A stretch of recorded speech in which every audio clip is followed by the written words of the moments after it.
What's up, guys? Here with you at FC Wonderkid, episode 111. Here with my guy, Brenton. How are you? I am doing well. I am on vacation, even though it looks like I'm in a dimly lit prison or something. I swear to you, I am actually on vacation and enjoying myself, but I'm enjoying myself a whole lot more because we have transfers to talk about. We'll also Yes. talk about the U21 Euros. We'll also talk about the new Club World Cup. We got a lot going on, Alex, and even though I'm on vacation here, I'm ready to get to work. How about you? So you better watch the whole episode of episode 111. Great topics hmm that it is. But you said transfers, and before we get to it, put down below the transfer that you think will definitely happen this summer. And I gotta say, this week marked the week that Newcastle said to the world, we mean business since we're in the hmm Champions League. Tonali to Newcastle for 70 million is a mad deal that shows that Newcastle wants to be a Champions League contender one day. One day. Bruno Guimarães, Tonali, Joe hmm Wellington. That's already great. And I can't wait for what's coming. Seeing that Theo Hernandez is related to Newcastle, a lot of transfer rumors. Oh my. Mad. Yeah, Mad. yeah. This is Well, high level. I'm gonna say it right now on paper. Outside of Manchester City, yeah, Tonali, Bruno, Joe Linton. That's the second best midfield in the Premier League at the Wait. moment. Is it You, better than do you agree? Casemiro, Mounts, and Bruno Fernandes if it happens, Breton?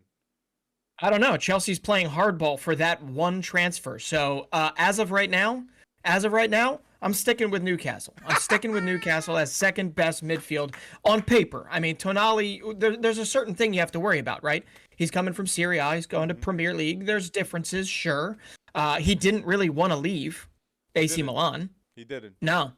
So whether or not he can, gather himself, be excited, get excited. I mean, Newcastle's going to show him all the love in the world. They're going to roll out we'll call it the black carpet, not the red carpet. And and he is Sandro Tonali will go down in history as the most expensive Italian player ever. And Earning it feels 7 million weird. a season 70 plus million. 2 Oof, million in add-ons.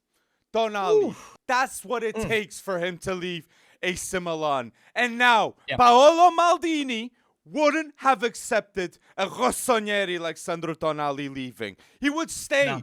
at AC Milan all the years playing. They just would extend his contract. And he would be willing to do that. But AC Milan needed the money. They needed the Yep. money. And Maldini couldn't accept a sporting project that wasn't 100% successful with the culture of the team. Tonali Yep. is the chip that will be suffered. We see a lot of news. I just want to say, too, we see a lot of news of AC Milan. To replace Tonali, they're going to get Mhm. maybe Frateggi and Sergei Mm. Milinkovic-Savic. If that's the case, if they get those two cheaper than the 70 million that they got for Tonali, it's a good enough replacement, in my opinion, okay? But still, Yeah. Tonali would have Oh. stayed at the club. He's in the under 21 Euros, Tonali. He's still so Oh, yeah, young. yeah. It would be another Yeah. 10 years at AC Milan. So naturally, Yep. every Rossoneri fan is mad after the Maldini too. Rafael Leao's their hope. He's literally Yeah. the hope. He could be the MVP of Serie A, but you need to give him the team. What? Oh. It's I'm not done talking about Newcastle yet, but the whole AC Milan Cardinal, who owns them, right? Who's running the show now? It doesn't make much sense. I think also with that massive cash injection that was coming down the pike, I think they slow rolled. They kind of slowed down on bringing in guys that made sense. AC Milan could have gone after a Marcus Thuram. And they decided not to, No, right? rejected. They decided Rejected not them. to go through it. He rejected them because they slow walked it. He wanted it. He wanted the AC Milan deal originally. At least that's what I was hearing. And instead, who does he sign with? He signs with Inter Milan. better. Because Inter Milan, they're cash strapped, man. They're cash strapped. We know it. We hear it all the time. Here they are winning one of the best free agents, one of the top free agents out there, albeit they're paying him a very pretty penny. Tonali's getting 7 million in the Premier League. I believe he's going to get close to 6 in Serie A. Thuram, and I don't think he's that good. But Thuram replaces Lukaku and Edin Dzeko. Yeah. And they need players to replace that position. And for 6 million without transfer fee, I don't think Yeah, that ain't too bad for Marcus Thuram. that's a lot, dude. That's a lot. A player with the Mm, potential to play in the France national team. Not a starter, but it's true. just being involved. I It's like that. true. I like Marcus Thuram. Okay. But let's wait and see, Uh, people. I want to see well, the comments. But the Newcastle midfield. We already know. Newcastle midfield. The Newcastle Hmm. midfield for next season with Tonali, Bruno and Joe Ellington. I still believe they're going to get an offensive mid like James Maddison or Dominic Okay. Szoboszlai. I think they Yeah. added that creativity. Another player like that would be instrumental in a Champions League run with Eddie Howe too. And Nick Pope in the Champions League will be hella bold. I'm excited, Breton. I'm That excited. will, but you bring up my biggest worry about Newcastle. Mm, You do. Okay. And here's what it comes down to. This is going to sound counterintuitive, but listen, Newcastle very clearly, probably next to Manchester City, had the best defense in the league last season. yes. Do not rest on your laurels. Do not rest on your laurels. Do not expect that to repeat itself. If we go down the list of names, these are not, they work together as a team, but there is always a reversion to the mean. Dan Burn, great player. Dan Burn filling in at left back, great player. Dan Burn potentially replaced by Teo. Wow. Okay, Yes. now we're talking, but at the same time, from a defensive perspective, that does change the nature of how Newcastle, how their defense is set up. It's But all listen, good. It's they all got good. so far. They got so far with Fabian Schär, with Dan Burn. They got so far with some names that outside of this season, none of us would have ever looked at them and been like, yeah, that's a Champions League defense right there. Okay? So do not rest on your laurels. You need depth. You're going to have this bevy of fixtures that you're going to have to actually navigate. You have to strengthen that defense, regardless of whether or not you were the best defense in the league last season. If you don't do it, it's going to be a very long season for Newcastle. I agree. I agree with that. But I want to say Trippier is a name that I think must be mentioned. Trippier, the captain. And I think he's going to be the captain in the next 2-3 years, maybe, for Newcastle. And if they get Theo Hernandez, if Theo Hernandez is at Newcastle, next to Trippier at the other side, they literally have one of the best fullback duos in the world. In They the do. world! That's mad for Newcastle to do that in like 2 seasons. That's mad. Yeah. From relegation Yeah. to an established team in world football. Newcastle. Yeah. Look at Alan Shearer. Like, oh my days, he must be the happiest man. Like, what an One of investment them. he did. He's a legend. Yeah. Top goal scorer of in the Premier League. And he's a Newcastle legend that is going to be, like, I'm going to say right now, Newcastle, 100%, in my opinion, next season will be ahead of Tottenham. Ooh, okay. I really believe that they will be ahead of Tottenham, and I believe Newcastle will be winning a title ahead of Tottenham too. They have higher Okay, expectations, and the ambitions of this project are higher than Tottenham right now. That their ambition is keeping Harry Kane, and let's see what happens. That's what I Yeah, really is that- believe. I believe that. It's like reverse ambition. It feels like I love the fact that Harry Kane wants to stay at the same club forever, and Tottenham want to keep him there, but at the same time it feels reverse ambition. Just like we talked about Barcelona having to move on from Messi, Tottenham I think has to move on from Harry Kane, but if they want to move forward. But it doesn't necessarily seem like that's going to happen. But they did identify their goalkeeper, right?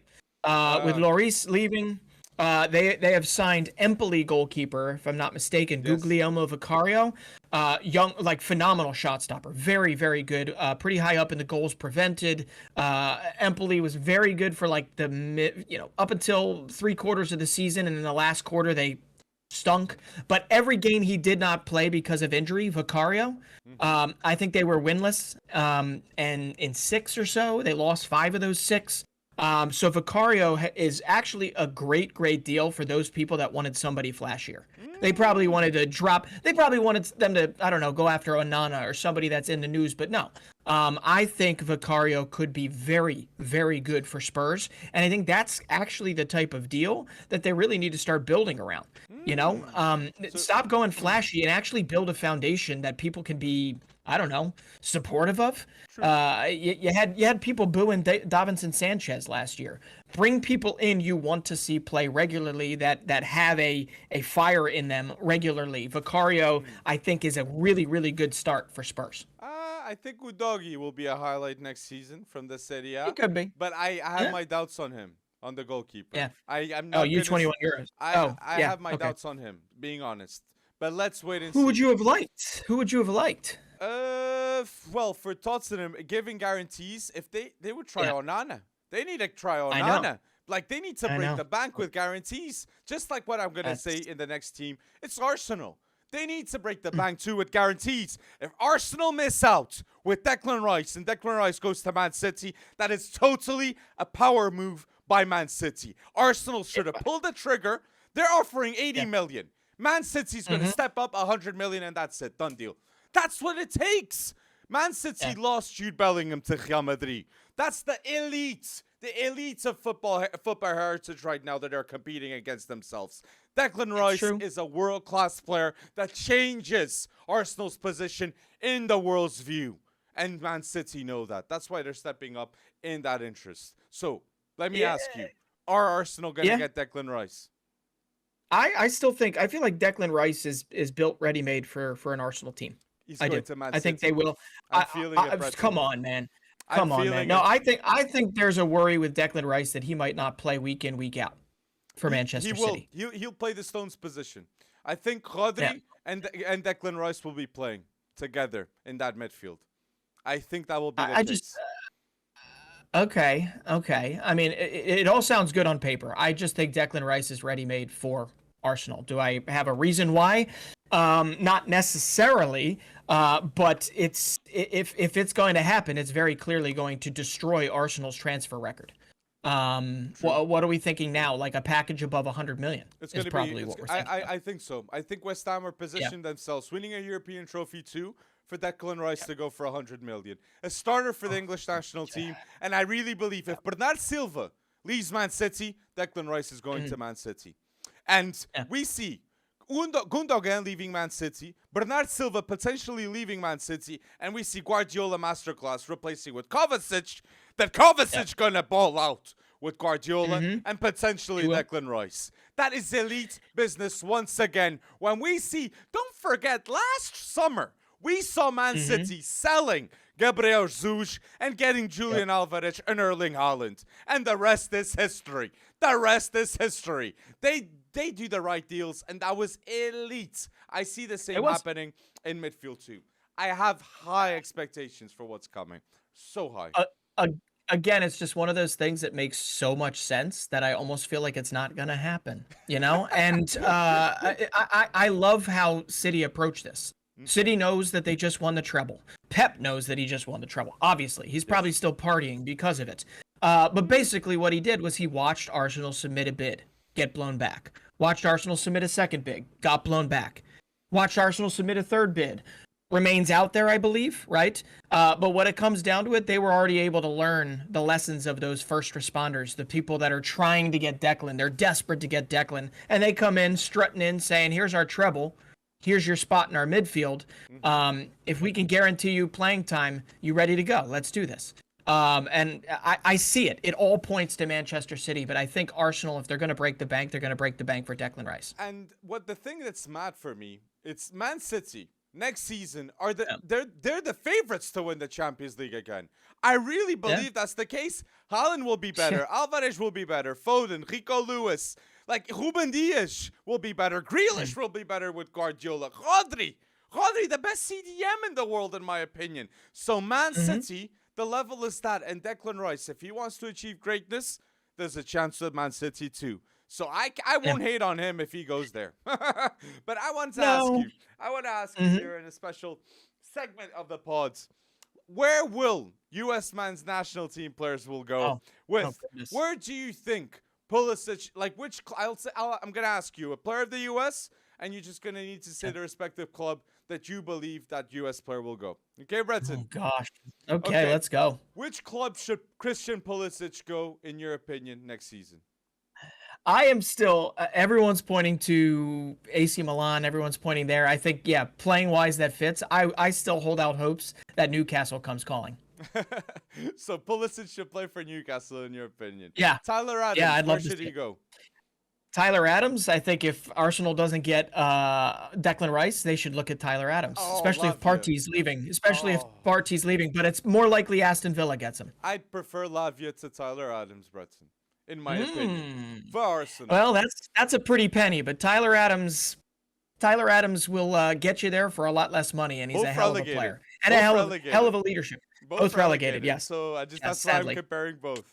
So you think Yeah. Pulisic should go to Newcastle? Tyler Adams should go to I'm Arsenal? gonna say no. I'll say I like the Villa move. I like Unai Emery, and I like Villa. So Yep. you're saying Pulisic to go to Newcastle, Tyler Adams to go to Aston Villa. Where do you believe McKennie should go? Oh man, McKennie. That's a great question. I really haven't thought much about McKennie because he's back at Juve for the time being. And Juve, I love the fact that Weah in a Cuadrado role and McKennie in the midfield and giving them a shot. But Juve doesn't seem to like him. Allegri doesn't seem to like him. So where next? I could see him in the Premier League. I could see him back in the Premier League. I just don't know where. I have no clue where. Do you have a club for me? I have Roma. You like Roma?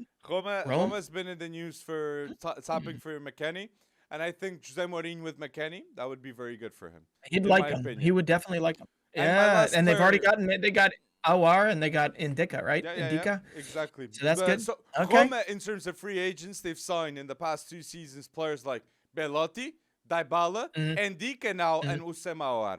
So Mourinho has a pull, and players want to be coached by one of the greatest in the game. Wanted to highlight Yeah, that. And my last McKennie's player a character, though. It's true. Yeah, My okay. last player I want to ask you is Weah. Weah, that for the U.S. men's national team is one of the best players on the team consistently. Where should Weah play, in your opinion? Well, I consistently, where should he play? He should play at Lille, and they should actually play him. But Marseille would have been a great shout. Brendan Rodgers is back at Celtic. That would have been wonderful. But I think this Juventus move is happening, and I think they see him as a Cuadrado / Di Maria. I'm not going to say replacement because that's impossible. But as somebody that can actually run up and down that side and is cheap. He's a value play for them. I actually, outside of most of American, soccer Twitter, I would welcome that move for Timothy Weah to Juve. I would welcome it. I think it's great because he can do exactly what Allegri needs him to do. And if there's one thing I like about what Allegri does, and I hate 95% of Allegri ball, it's what they generally do with the fullbacks. I do like that. So Okay, we'll see. and it's tough shoes to fill with Juan Cuadrado, Yeah. A Juve legend, especially late stages. Okay, Yeah. Interesting. interesting. I just wanted We'll to ask see. you those ones. And so with the How about transfers, Ricardo Pepi? Bud? PSV, We got Ricardo Pepi. He's going to PSV. PSV Reports are saying almost it. a done deal, Yeah. and I just can't wait for him to get a little service. But yeah, no, I appreciate that. That was a good step. We should do it for Portuguese players in the future. Well, Portuguese players there. Let's see. But we're gonna mention All going to Portugal Saudi ahead. Arabia. Yeah, but I want to talk about yes, that's the big topic. Saudi Arabia Yes. now is changing football. The fans are Yep. gonna be with full stadiums to watch the world-class players that are landing. Players like N'Golo Kante, Karim Benzema, and maybe a huge player like Bernard Silva. But that rests to be seen. But one of the biggest winners with the Saudi Arabia situation is Chelsea. Chelsea, in like 48 hours, they managed to guarantee more than £120 million with player sales like Koulibaly, Edouard Mendy, Ziyech, Kai Havertz. That yes, it wasn't to Saudi Arabia, maybe Arsenal, but a lot of money has left now with Chelsea. They are doing great business, in my opinion. And Todd Boehly clearly knew something we didn't last January, from my point of view. He knew the investment was going to come in Saudi Arabia, and that was a necessity to sign world-class players. And Chelsea are exploiting that new market, in my point of view. I wanted to Well, I wouldn't say they're exploiting it, because exploiting it means that they're actually getting a good deal, right? are. No, they're spending their faces off for players that probably don't cost that much. Mudryk, no. Even Madueke's cost. I love Noni Madueke. Too much. They're overspending. So that's how you strong arm people, and that's what's happening. And it's easy to do that when one of your majority owners is Saudi, right? And think he and owns they less are than one of the 5%, majority owners of okay. So minority owner of Silver Lake? No, Clear Lake, Clear Lake, right? Yeah, Clear Lake Capital is what it's called. But listen to this. Like, come on. You do that, I guess, knowing this heading into it, but it does feel icky. Okay, I'm not calling it a conflict of interest. I'm not calling it any of that. I'm sure people will be investigating these particular things. But ultimately, to literally have ready-made in less than a week's time, all of these guys lined up, guys that are considered cast-offs essentially of the team for the most part. Koulibaly to Al Hilal for 23 million. Mendy gone. Ziyech gone. Okay, it seems a little suspect. It seems a little suspect. So, and then on top of that, you're spending 65 million or about one Kai Havertz for Strasbourg, right? And you're buying a club to expand business. So whether or not it's all actually kosher, that remains to be seen. But Chelsea is getting all the help that they absolutely need to revamp their lineup. You're 100% correct.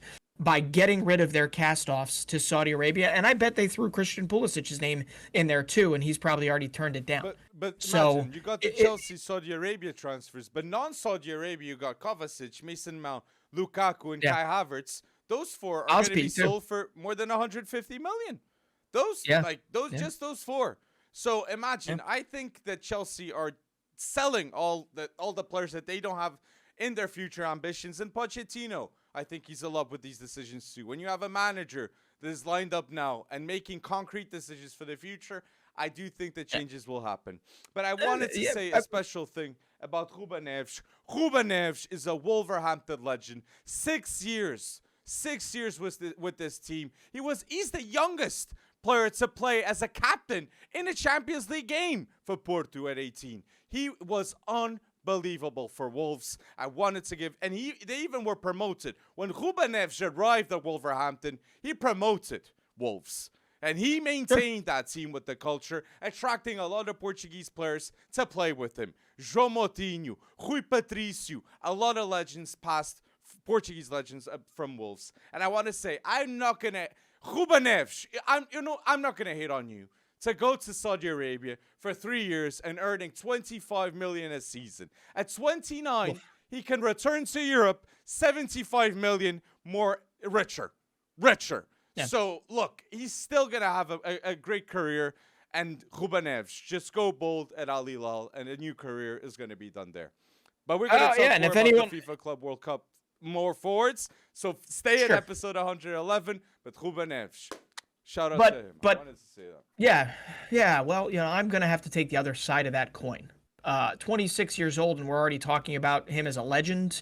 The fact that he moved to a championship squad to start, let alone got them promoted, that tells me that there seems to be just a difference in mechanism, right? There's a difference in thought to Ruben Neves, right?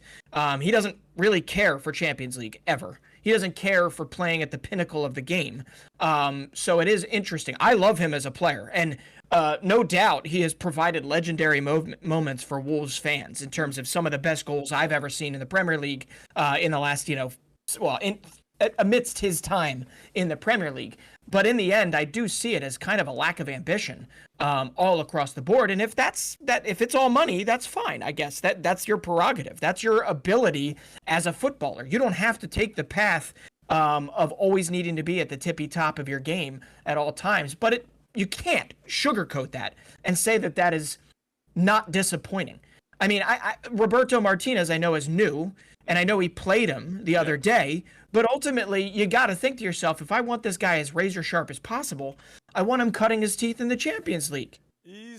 I understand my point of view, but I think from Ruben Neves' point of view, and I know for this, because of some insights, I can say Ruben Neves only had one team in his mind, and that team was Barcelona. And it's devastating, and it was devastating that Barcelona didn't have in their intentions with Xavi to go for him. So in his mind, he said, look, I'm going to earn in 3 years what Ruben Neves in his mind said. In 3 years, I'm going to earn what many players in the history of football couldn't even earn, like half of that. Yeah. 75 million 3 seasons is just mad. And the fact that he's being offered that, I think he had to accept that.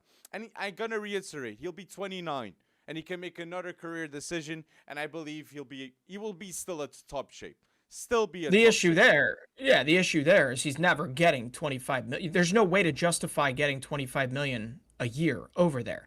So you're going to be you better bank all that or find a good financial advisor, because frankly, that 25 million a year, when you come back to Europe, you're not making anywhere close to that. Exactly. You're not making anywhere Exactly. anywhere close to that at all. So the move back is actually a whole lot tougher because mentally, I don't know how you go from, hey, 25 million. Well, we're only going to offer you 5 when you come back at 29 years old. I don't think that. Well, I think he does that. Well, hold on. This is a new territory. But this is a new territory. He's going to earn 75 million in 3 years another time. Like, this is his peak of his career. He's not career. going to. Exactly. He's not. That's why he has to accept it. It's not the peak of his career. 26 to 29 is not necessarily the peak of your career. Tell Messi and Ronaldo that. That's not the peak of your career necessarily. 26 to 29, you're still relatively formative. You're still relatively actually making yourself a legend. He ain't a legend. Ruben Neves is not a legend. For Wolves, he's not. For Wolves, he's not. No. What? I'm not going to say that. You're saying no he's way. not a Wolves legend, Ruben No Neves. way. That's disrespectful, no way. Breton. Being no honest. way. Like, no that's way. hella disrespectful towards him. And I feel sorry for him. I don't. The Ruben Neves move. He's a. I'm trying to understand. Like N'Golo Kante, I understand it. Okay, Koulibaly, I guess I understand it, right? But when it comes down to it, I need to understand for you. Do you think what the Saudis are doing, considering they're out for the 2030 World Cup, they already agree it ain't happening for them. Okay, what is the plan here? To throw $200 billion or $20 billion, not $200 billion, to throw $20 billion at players every 3 years and continue to buy into these players? Or is it to actually develop and develop an infrastructure to actually be able to develop players in Saudi Arabia and in the Middle East? Or is it by osmosis? You bring Ruben Neves in and automatically 4 guys around him become close to Ruben Neves, or no? No. Like, what is the end game? Is it changing football for the positive or for the negative? This type of massive cash injection, and it almost feels money laundering like, right? In the sense that they're just throwing off players. That's money that exists from petrol. The country's just investing it in a different way. I think this is different. So, but I think Saudi Arabia bringing in Cristiano. Well, is it for the good, or is it for the good or for the bad of football? I need to get you on record. It's for the good of football. Why would it be for the wrong part of football? I'll let the comments decide that. Okay. Because I don't agree. Okay. We've seen it.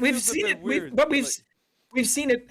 Okay, so you would have said the Chinese Super League, that was good for football back in 2012? Chinese Super League didn't have full stadiums like Saudi Arabia. Saudi Arabia has a massive fan base potential, just like the U.S. I see the U.S. market and the Saudi Arabia market. China has a massive potential, too. They do have, but they didn't have full stadiums. They just didn't have an infrastructure.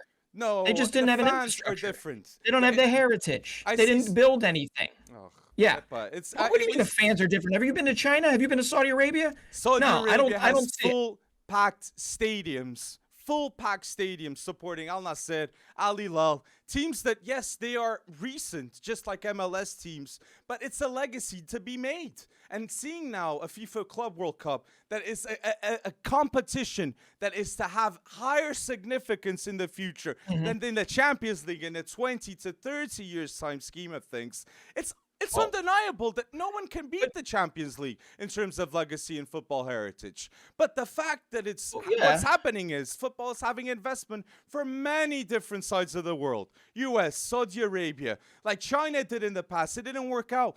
It happens. But it's something that we need to accept, that the world is changing and football is changing too. No. This is only Saudi Arabia doing this. Newcastle are in the Champions League, and you're saying football. Well, yeah. They're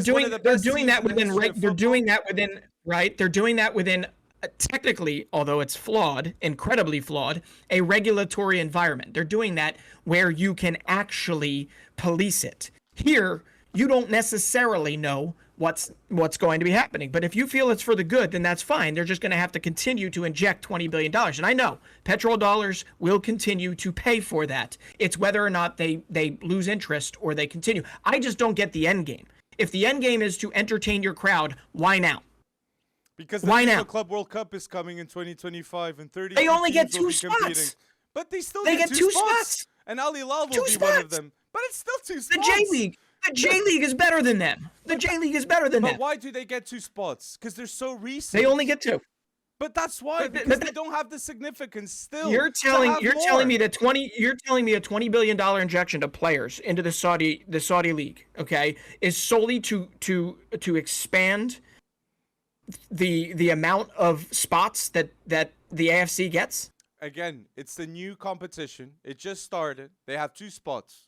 Not a new competition. It's an expanded competition. No. It's not it's a a new restructured. I'm so sorry. I got to rephrase with you now. This is a restructured competition, the FIFA Club World Cup in 2025, in which it was going to have 32 teams with the Champions League winner Chelsea, Man City, Real Madrid, Palmeiras, Flamengo, Al Hilal, Seattle Sounders, all confirmed teams to participate. And it's going to be every 4 years. It's a new competition restructured. I'm sorry that I should have said like this. And I think Saudi teams are seeing football in a different way. And I think football fans, again, in 20, 30 years' time, I think these competitions will take a toll, and it might change the history of the game. And I agree with Seferin that he has to invest in academies, not just with big-time players. It is true, but this is a cultural change that we're facing in the world too. Geopolitical, a lot of things are happening. And again, this is football as a consequence of the culture we live.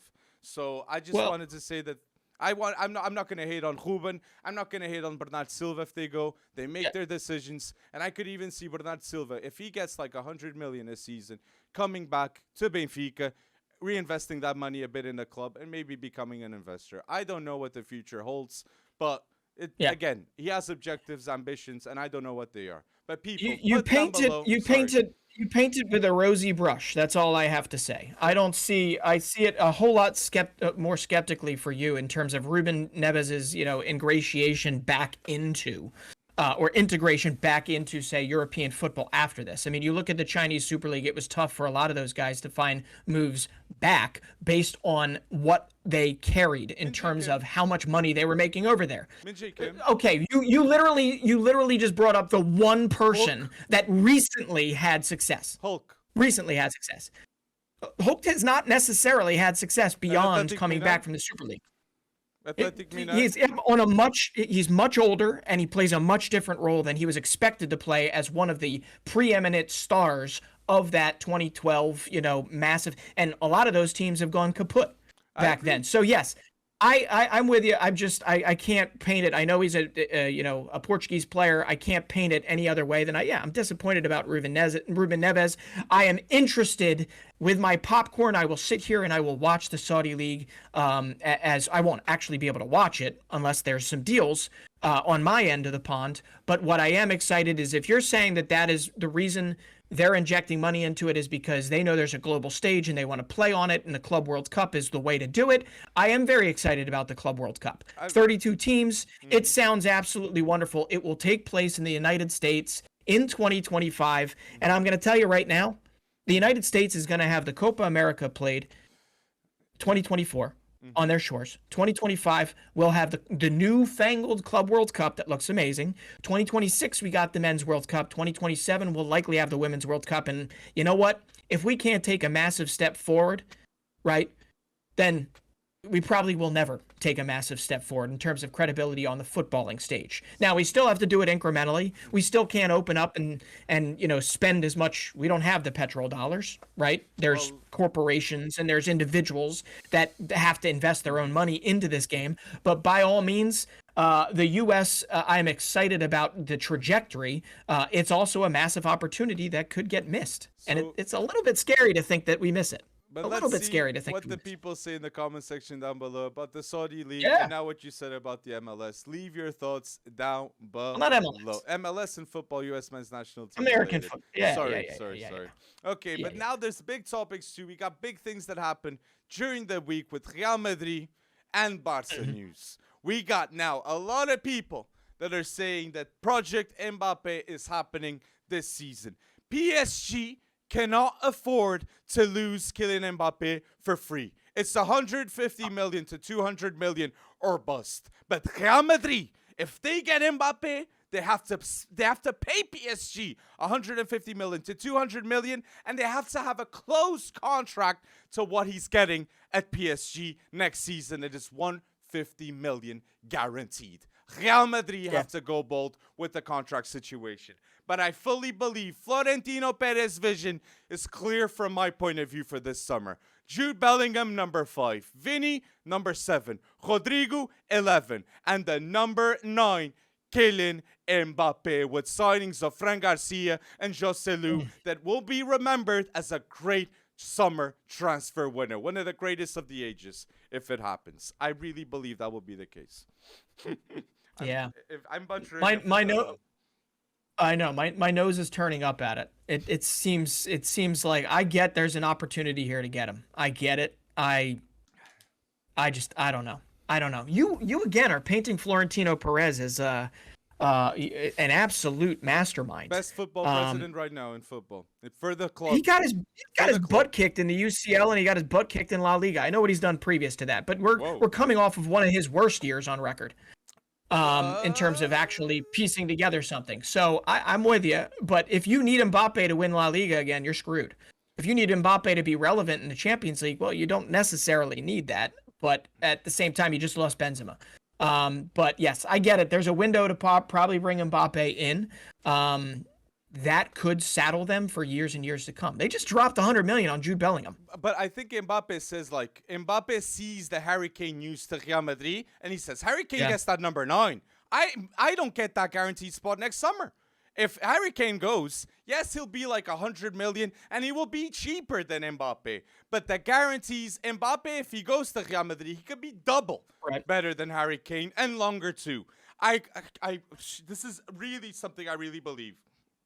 Okay. Mbappe at Real Madrid wins a Ballon d'Or. He wins a Ballon d'Or. If he had gone to Real Madrid, maybe that 4-0 game would have been very different. Vini, Mbappe, the potential now. And it's the best opportunity for Mbappe to go at the same time as Kylian Mbappe.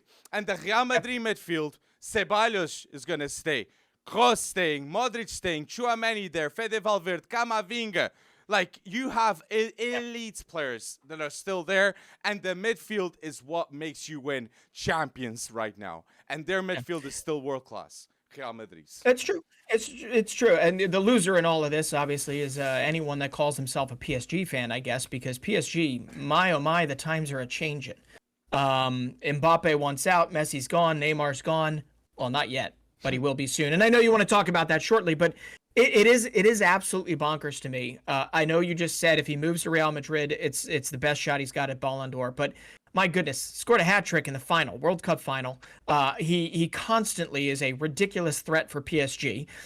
He's constantly one of the best players in the world, Kylian Mbappe, and yet because he did not hoist that trophy,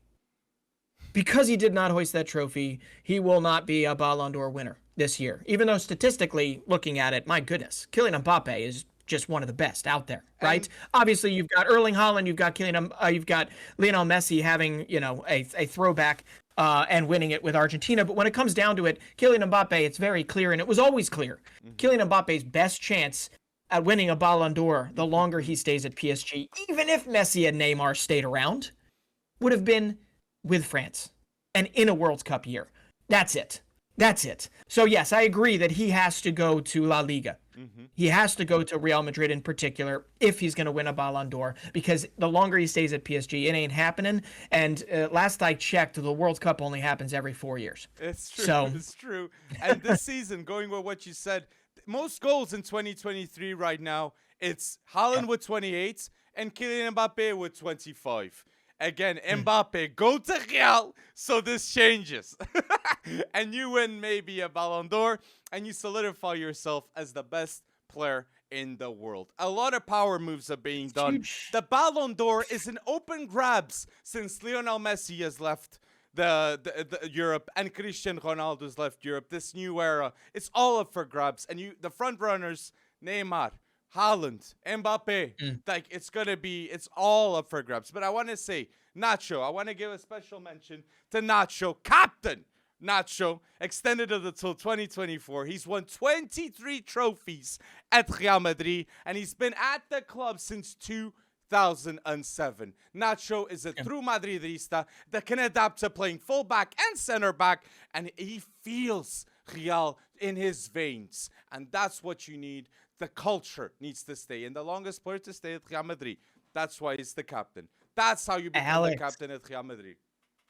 Giving some love to a player that you just don't hear a lot of Real Madrid fans giving him as much love as you just gave him. And I think it's deserved. I like it. I like what you're doing here. We should do that. Once a week, we should pick an under-the-radar player and give him a little love because Nacho deserves it. But I was just thinking, why not not go Harry Kane, not go Mbappe. Why not Roberto Firmino? Why not bring him in? You've got Joselu and you got Firmino.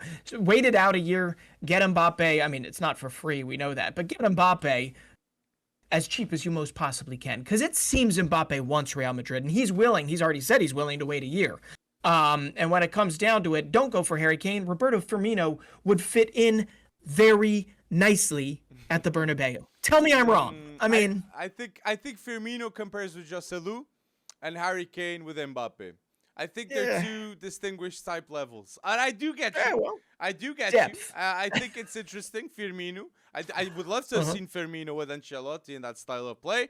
But Mbappe number 9. Firmino, the Brazilian trio until Mbappe comes in 2024. I like it. I like it. You got Vinicius, Rodrigo, and Firmino up front. We all know Firmino can drop. He can play. I mean, he's every bit what Ancelotti would like before Ancelotti, goes off to do some big things. It's true. And Fran Garcia is a transfer. I think Fran Garcia in 2-3 years' time will be remembered much more. He's already being called up for the Spanish national team, and he was very good in La Liga last season.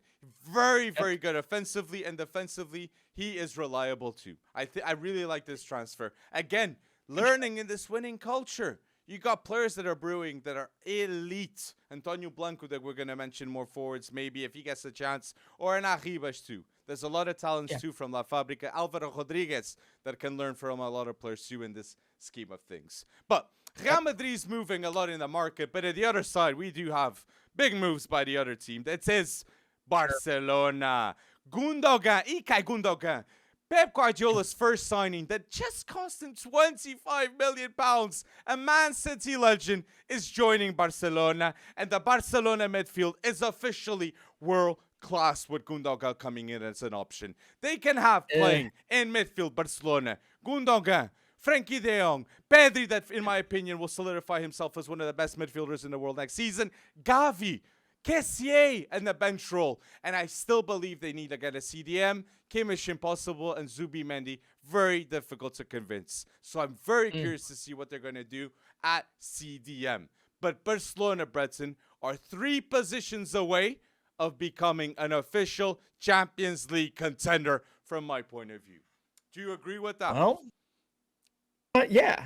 Three positions. Well, yeah, I agree with the statement. There is still work to do. There is definitely still work to do. I agree with that statement. But no, Gundogan is just a massive, massive signing. And if I hate even comparing Gundogan to a transfer level of like a Christensen, but like them picking up these shrewd, well done, financial masterpieces that will give so much more than they actually cost. Is just absolutely huge for the predicament, I guess you could say, that Barcelona's in. And they got to continue to be absolutely smart. But Gundogan, how can you complain about it? He's still 32, or he's not just 32, but he is 32, and he's still mobile. He's coming. I guess that's the only issue you can think of. I mean, do you think there's going to be a cooling off period? Wow, I just got out of Pep's vice. I'm coming off of a treble, and I don't know. I don't play my best. They call that what? Transition period. I don't know. But Gundogan, there's no way to paint this in a negative light. I can try all I want to, but Gundogan to Barcelona is massive, and I think he's going to be a fan favorite easily. And it's too, like what Xavi's doing in terms of players developing too. Xavi ball is very real because in the terms of defense, Barca's got one of the best defense in the world. Pedri's a much better player. Gavi's a much better player. Balde, he's one of the best left backs already in the world at the age of 19. Balde's development with Xavi should be focused a lot more. And I think the Barca lineup next season, the defense is sorted. Ter Stegen, Then you have Conde at the right, Christensen, Ronald Araújo, and Balde. Then CDM, still doubts, but midfielder options with Pedri, Frankie de Jong, Gundogan, Gavi, that's elite. And then 3 forwards, Lewandowski there, Dembele, Vitor Roque maybe arriving in December. Elite choices in my view, and Rafinha and all this. Fati and Ferran Torres, still doubts too in the lineup. So it's if you look, remember when we were saying that Xavi was a great fit for Barcelona? The tape is out there. Go see, like 1-2 years ago we were saying that, and to see now the confirmations that the biggest threats to Man City in the Champions League for me, it's Real Madrid and Barcelona next season. Xavi will make a much different Champions League campaign this time, and let's hope Ronald Araújo, Christensen, Conde, none of them get injured, because that's what it can't happen. Just can't happen. And I'm so scared of that possibility. And then and I think they are playing Xavi ball, but we have to remember Xavi is still a very young manager. True. Very, very young manager. And he doesn't seem like the manager that's bullheaded. In the sense of, banging your head against the wall, expecting a different outcome. So my guess is Xavi's going to be learning from his mistakes last season, which, come on, you ran away with La Liga. You got to be pretty happy with that. Okay, the disappointment was where? Europa League / Champions League. Got it. Moving on. You've got Champions League football this year. You're probably going to be able to build this team much more in your light. You're doing it incrementally instead of with this massive transfer kitty that you can spend anywhere you so choose. I mean, this is like I don't know, the world's best football manager challenge.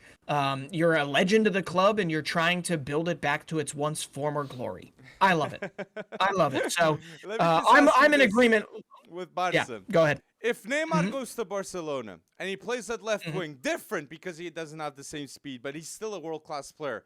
If they win the Champions League, Neymar wins the Ballon d'Or? Oh my gosh. You with the hypotheticals. I mean, probably. I don't... That's what Neymar needs to do! Please, Neymar! That's what you gotta do! I'm sorry I don't have a better take for you here. I just feel like Neymar just needs to stay healthy and find a place again. That he's happy. And that he's happy. Neymar is happy. And with Xavi as the manager, please reinvent him as a player with Neymar, Lewandowski, and Dembele. If Gavi can play in the wing role if it's needed. And then in midfield, Frankie, Pedri, Gundogan, Kessié to CDM. So many options with Xavi coaching too. Neymar. Yeah. Now's the time. Now is the time. But put down below in the comment section your thoughts about El Clásico, Real Madrid, Barca transfers. We want to know what you think and if Barcelona are Champions League contenders in the near future. Now, some international shouts. We just want to mention international football before we get deep on the under-21 European lineup talk. That's going to be excited. What do you like? Big mentions of the international front. Spain. On the international front. Yeah, it's got to be Spain. Yeah, Spain winning the Nations League. Big moment from them. And seeing the future of Spain. Gavi, Pedri, Balde, these threes referred. It's great to see. And it's the start of something special. But I still believe Portugal's going to be ahead of Spain in the Euros. 100%. Portugal has 14 goals scored in 4 games. 0 goals suffered with Roberto Martinez. Ruben Dias has played. Gonçalo Inácio, Antonio Silva, Daniel, Pep, 5 center backs have already played with Roberto Martinez, and Diogo too. Not to forget that. Yeah. So I'm liking that rotation. I'm just gonna say it. It is Roberto Martinez though, so I think your shine is gonna wear off at some point, Alex. At some point, there's gonna be some negativity here because let's be honest. What was the quality of the opponents you were playing at the European qualifiers? It's true. Bosnia, Iceland away. We showed fatigue in that game. We weren't in our best. We weren't in our best. Who did Bosnia just lose to? 2-0? It happens. I get you. I do understand that. And Luxembourg is a country that is improving in terms of football. And Leandro Barreiro, baby. Leandro Barreiro. And that is shocking. But if we're going talking about the Portuguese front, I want to say Cristiano Ronaldo in his last 4 games for Portugal has scored 5 games. And Ronaldo's looking better now than what he did in the World Cup. Emotionally, it was very hard for him since he was leaving Man United. It was a hard month, okay? And now his state of mind, he's much much happier from my point of view. And Cristiano Ronaldo has 200 official international games for Portugal. That is an average of 10 official games in 20 consistent years. That's undeniable that of the effect of Ronaldo long term. So consistent, Cristiano Ronaldo. And Cristiano Ronaldo, after the age of 30, he's got more international goals than players like Harry Kane, Luis Suarez, Eto'o, Drogba, David Villa, legends in their country. Cristiano Ronaldo just after the age of 30. That's the level. What an icon. I wanted to say, and I'm happy to see him involved. And I fully believe, Redson, that Cristiano Ronaldo is going to the World Cup in the States. I really believe he's going to the World Cup in the States. He might not be the starter. I hope Gonçalo Ramos develops himself and he becomes the starter of Portugal. I really believe that will be the case too. But Ronaldo will be on that plane going to the U.S. to the 2026 World Cup. Yeah, and I don't know how many times I've said this. Maybe I'm repeating myself, but throughout all of these 200 caps, and also through all of his whole club football career, there is not a guy that celebrates his goals as if he just scored the first goal ever, right? And what I love about Cristiano Ronaldo is every goal seems like it's his first. Maybe that was the better way to phrase it, okay? And it gives me goosebumps just thinking about him. The smile that comes across his face when he puts a goal in, it doesn't matter if it's against Luxembourg or against Al Hilal or against whatever. It is just a phenomenal sight to see. There's a man that obviously has been through a lot, but if there's one thing that he bleeds, it's football. And it's great. Very true. That's very true. And Ronaldo for Portugal, 123 goals scored, 43 assists. GOAT levels in terms of goals. That's insane. Insane. Yeah. So let's put down below your thoughts about Portugal and all this international scheme. But I do have to say one thing. You know, Spain won. Spain won the Nations League. Once again, Luka Modric getting so close. And yet, not being able to lift that trophy is a thing. Like, if N'Golo Kanté smiling is a thing we all like, another thing we like, the opposite end of that would be Luka Modric getting so close and not being able to lift the trophy. That is true. That's what I don't like. That's true. Just have to say and that. I want to say Brazil too. Brazil, after 9 years, suffered 3 goals in a game against Senegal. Embarrassing that that's the case. They need a manager. The structure at the back isn't there. I know Casemiro didn't play, but 3 goals are 3 goals. And Brazil is one of the best teams in the world.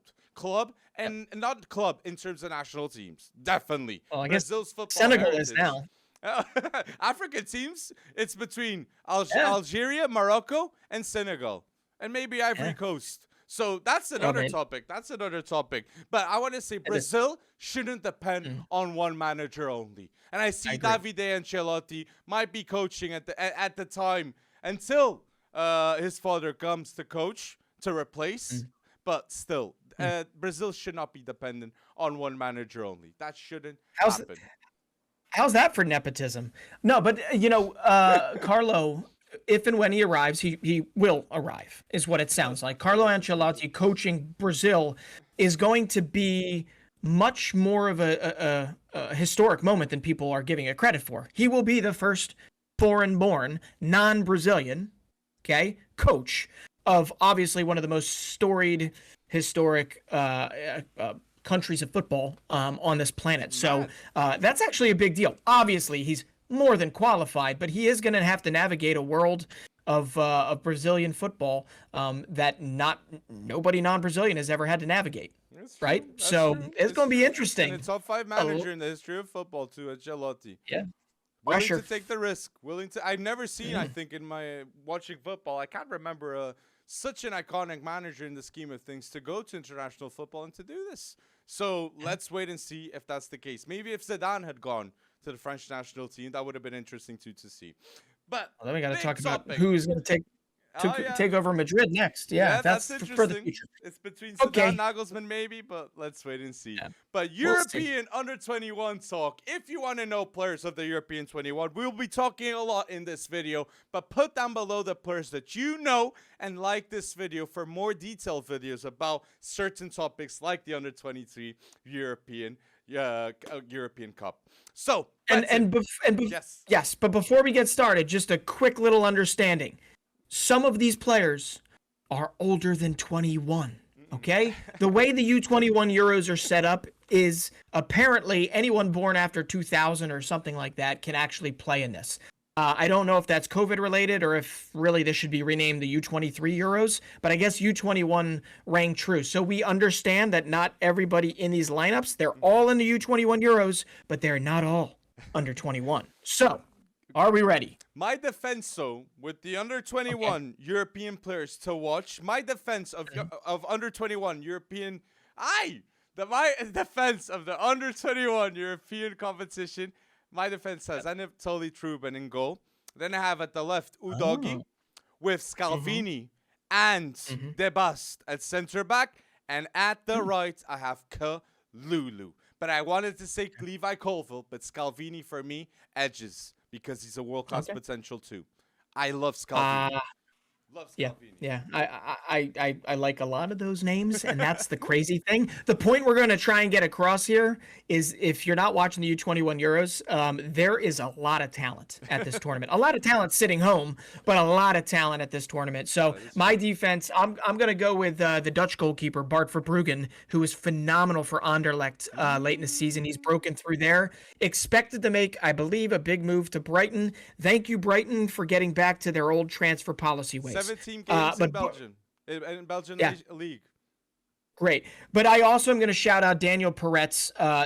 He's the Israeli goalkeeper, saved not one, two penalties. I believe a Mukoko one against Germany as they actually got a draw in their opener. But Bart Verbruggen is my goalkeeper. My left back, I'm going to go with Quilinci Hartman, another Dutchman that was part of Feyenoord's championship win. I'm going to go with Scalvini at center back because his first game was not great, but he is such a talent. My other center back is the man of controversy in that France-Italy game. It's going to be Castello Luqueba from France, although you could put the whole French team in this U21 thing.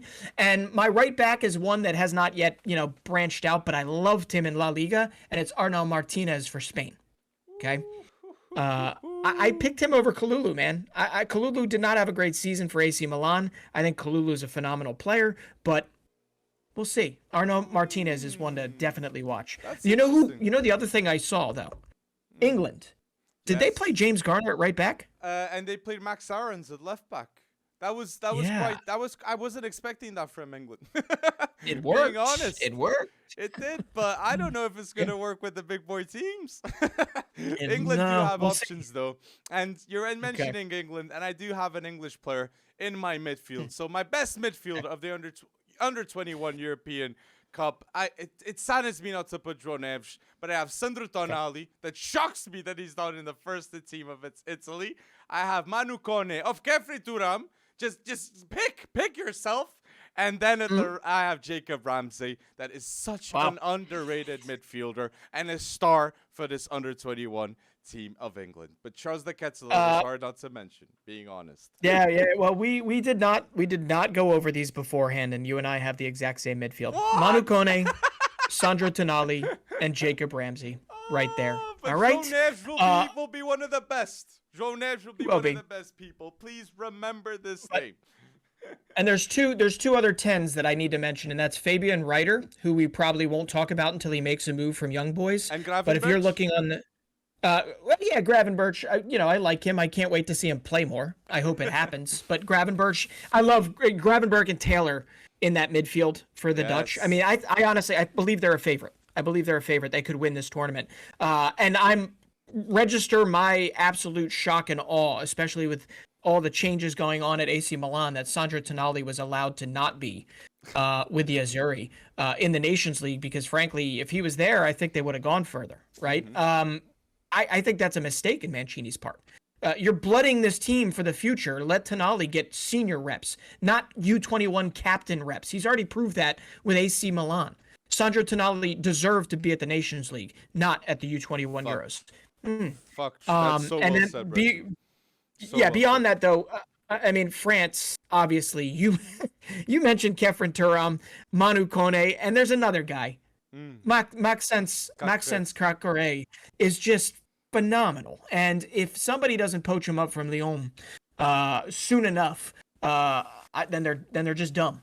And it should happen sooner rather than later. So I just wanted to make sure I mentioned him in the midfield. And you have others But with yeah. Spain too. Gabri Vega, which we believe he'll be moving this summer, and Antonio Yes. Blanco. That's one of the great Real Madrid players to watch. I really believe Yeah. in this kid too. Great pass on him. Wanted to mention that, and it's fantastic to see Juan Miranda. I didn't even mention too that he's in the Spanish True. national team. That he was in the under 17 World Cup when England won. He was in that team with Spain with Abel Ruiz. That too is in an under 21 European Cup. It's The other interesting. the other thing, if you're going back and you're mentioning like left backs, the amount of solid center backs at this U21 Euros, and I know two of them haven't had the greatest opener, right? I was really, really excited to see Tomas Araujo Great. play his first game, and I get it. From what I hear, it was one of the worst games he's had in a Portuguese shirt, Never seen him play let like alone in his career. But I also know he's much better than that because I have seen him play, right? So sad. So I am still excited about him, even though he's going to get the game off due to his red card next game. But the other one that will likely make a move is another Dutchman, Mickey van de Ven, who broke out, benched, I believe, Maxence Lacroix. Mickey van de Ven was phenomenal for Wolfsburg this season, and has he's been pretty good. He helped shut out Belgium. But on the Belgian side, you've got Coney de Winter, who had, I think, the best opener out of any of the center backs in the entire U21 Euros, and he's one to watch for them. And then, I mean, it's just Loic Bade, like, you just won the Europa League. But You red card. were a star in that, and you got a red card too. So But Sevilla, he's still one of the best. Sevilla Yeah. opted to pay the 12 million and stay with him. So There you Bade, go. great player from Sevilla too, and that's a great mention too. And just gonna say too, the Netherlands midfield: Gravenberch, Kenneth Taylor, and Quinten Timber. There's another Timber. It's not just Jurriën Timber. Quinten Timber at Feyenoord, another player to watch, and with high potential too. So that's just mad. You think Urian Timber winds up at Arsenal? I think Arsenal do need a player like him. So yes, but it's not Okay. for 30 million. Definitely, Yeah. it's for like 40 I'll to take a little 50. But if he doesn't go, he might be going to Man United. Look what happened with Lisandro Martinez. We all recall that links with Arsenal, Lisandro, and look what end up.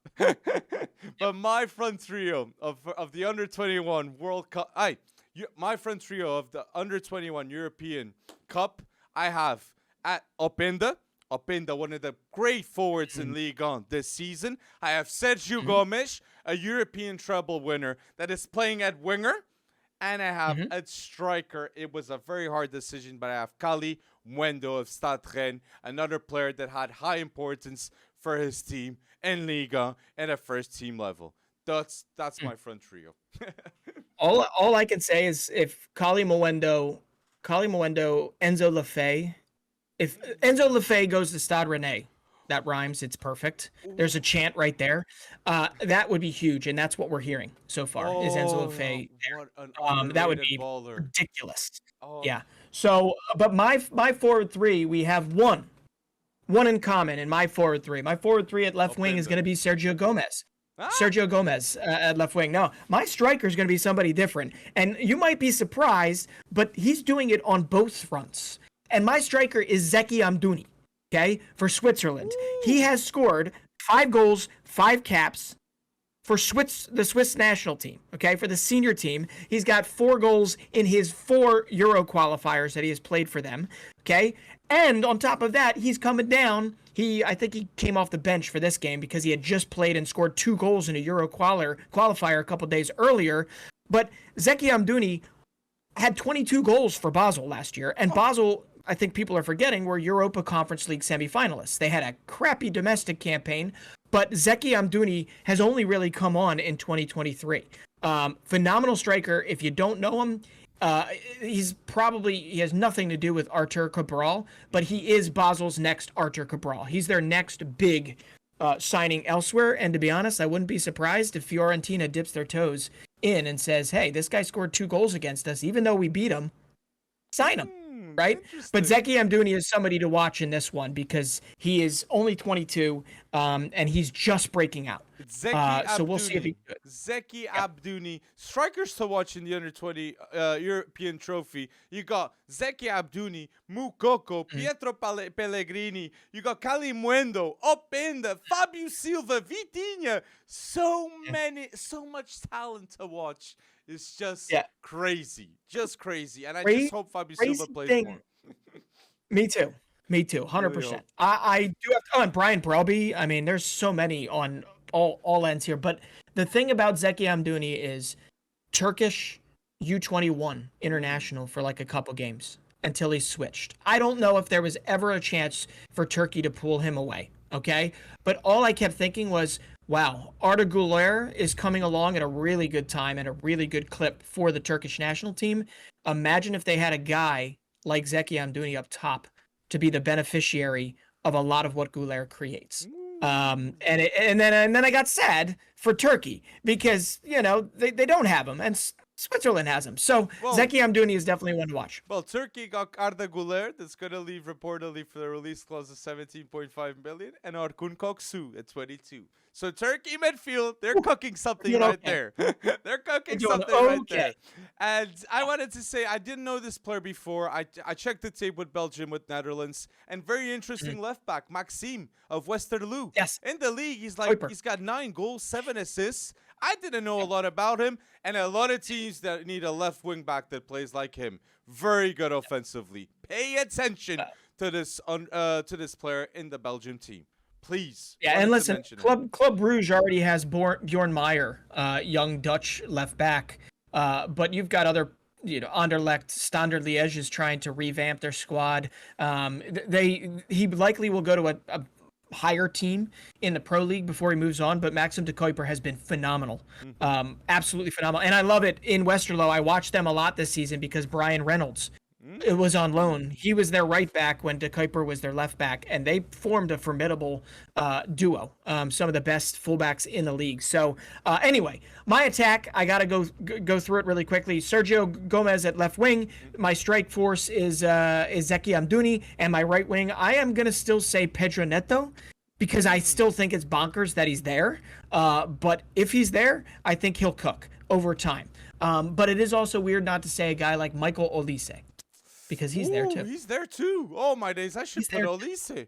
Oh my days, I should put Olise. But we have to say Olise was the top teenager in terms of assists in the top 5 leagues. Michael Olise for sure deserves a move this summer. I would love to see him maybe in a PSG rebuild, or even getting the spotlight in Newcastle with Tonali, Bruno Guimaraes, Joelinton as options in midfield. That would be crazy. Wanted to say that. Would be. Ooh. So my under 23 Euros players to watch. I got in goal Anatoly Trubin with left back. Woof, Udogi, then Scalvini and Debast at center back, and at the right I have Kalulu. Then my 3 in midfield I have Tonali, I have Manu Kone, and I have Jacob Ramsey. Underrated. Please, but Dronevci was hard not to pick. In my top trio, I had Openda, I have Calimundo, and I have Sergio Gomes. And I wanted to mention Fabio Silva. Then please give him more minutes. Talent to watch. Do it. That's my under 21 Euros team. All right. My whole 11 is goalkeeper Bart Verbruggen, left back Quilinci Hartman, center backs are Scalvini and Lukeba. Right back is Arno Martinez. And my 3 midfielders, Manu Kone, Sandro Tonali, Jacob Ramsey, sounds familiar. My attack is Sergio Gomez on the left. We've got Zeki Amdouni up top, and we've got Pedro Neto on the right side. But listen, I do have to mention one last guy. He did not have a great first game, but if you're watching the Israeli national team, if you're watching Red Bull Salzburg next season, watch out for Oscar Glauc, because he's taking a lot of Salzburg fans by storm. I mean, they love him. They're very high on him. I think we get more comments about him on our Twitter than probably any other player. So either that or he's got a good marketing department. But no, if you watch Oscar Glauc, he's much younger than the majority of these players at this U21 Euros. He is a very, very good playmaker that could make the leap to Leipzig if Zoboslai decides to move on. Soboslai. So I really, really enjoy watching Glauc play, and I enjoy that we get more U21 Euros. They're only one game through, so keep watching. It's true. It's true. And I wanted to mention final player on my end, Pietro Pellegrini, a player that in the past moved to Monaco with a high potential, but that potential remains. Not as high maybe, but Pietro Pellegrini, after injuries, he was bought by Torino for 5 million to replace a player like Belotti that went to Roma, and let's wait and see what he can make in his career. He's still under 22, Pietro Pellegrini, and Italy do need a striker next to Nocto in the future. Because Nocto, what a player. Seriously, another player that is at the U21 Euros. He is at the U21 Euros. He was also with the senior national team, I think, and he should have started, but Mancini decided not to start him. But anyway, he should do really well there. And the funny thing is, I think one of the first players you and I ever talked when we met, was actually Pietro Pellegrini, right? He was there was him and it was one other player, I forget, maybe Pinamonti or one of the old, they're not old, but one of the guys that Pellegrini got, Esposito, yeah. Pellegrini got his start when he was 15, right? He got his first minutes. 15, he was really, 16, really young. 16 he was playing, yeah, okay, I remember. 16. I remember he was playing in Genova at the time, at 16. And that would have been right around the time you and I started chatting. Chatting there you go. Football. But people, put down below your under 23 Euros ballers to watch. We want to see in the comment section your opinions, and like this video for more videos just like this. And if you're listening to episode 111 until now, do not forget to like this video, okay? Go bold in the comment section too. And do you have any last mentions, Breton, you want to make? Busquets and Messi and Inter. That's cool. And that's will it. We have a Ballon d'Or winner in the MLS? It will be the first time ever that happens in the history of the Ballon d'Or. A winner outside of Europe. And being in the MLS with Messi, that would be historic. Oh my days. But people, put down below if you believe that Messi's going to do that. We will know that you're listening until the end if you're answering this topic. And again, thank you, people, for going bold and listening to episode 111.